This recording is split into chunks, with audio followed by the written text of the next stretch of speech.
Carla, lumabas ang totoong ugali. Hi mga kalingap, kamusta kayo? Welcome back sa panibagong reaction video natin.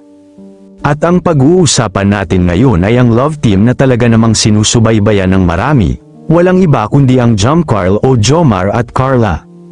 Pero teka, hindi ito basta-bastang kilig moment ha, dahil ngayong araw, lumabas ang totoong ugali ni Carla.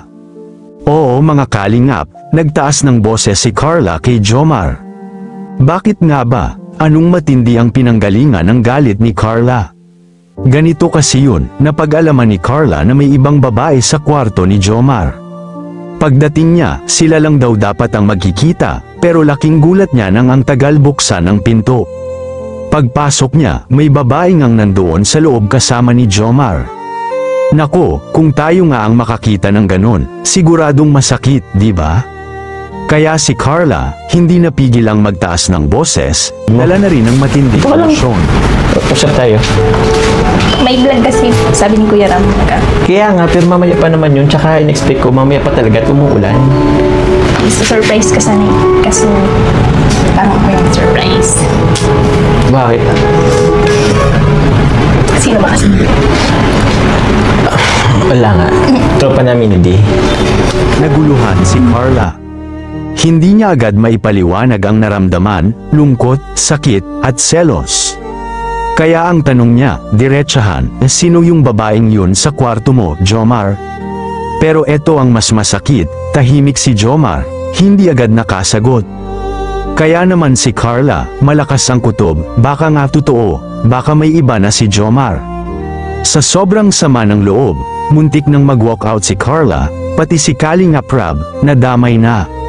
Mabuti na lang, inamin din ni Jomar na prank lang pala ang lahat. Kasabwat pala nila si Kalingap Rab at yung babae na nasa loob ay si Mjoy, isa ding Kalingap na siya ang tagagawa ng mga design at decoration sa party, at yun Money Buki. Hay naku, Jomar, ang tindi mo ha. Pero teka, hindi doon natapos ang eksena. Sabi pa ni Jomar, mahal mo pala talaga ako, nagseselos ka eh. Alam mo, hindi ko pa kasi nakita kitang nagselos eh. Nag-selos ka naman. So, love mo ko. Diba? Ngayon pa talaga ng vlog. Gusto ko lang naman confirm. Basta, hanggang prank lang.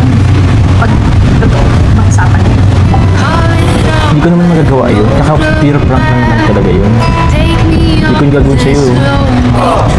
Alam ko naman na, masasaktan ka. At ang sagot ni Carla, ngayon ka pa talaga magdududa?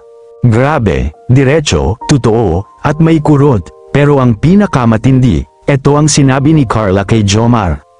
Kung sa'yo kaya gawin yun, matutuwa ka ba? Ang lalim, di ba? Tama rin naman si Carla ang selos kasi, hindi basta-basta biro.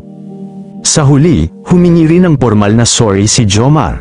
Pinaliwanag niya na hindi niya kayang saktan si Carla sa totoong buhay. At ang babae sa prank, isa palang kasabwat nila ni Kalingap Rab para masubukan ang totoong nararamdaman ni Carla. Sa totoo lang mga kalingap, ang prank na ito ay naging aral para sa kanilang dalawa. Minsan, kahit love team kayo, kahit magkasama kayo palagi, hindi mo pa rin pwedeng paglaruan ang damdamin ng isa't isa. Dahil kapag totoong nagmamahal, kahit biro, nasasaktan. Tanong ko sa inyo mga viewers, kung kayo si Carla, paano kayo magre-react kung sa prank na ganito kayo mapasama? Comment nyo sa baba.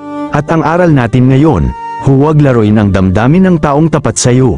Dahil kahit biro lang sa'yo, totoo ang sakit sa kanya. Hanggang dito na lang mga kalingap.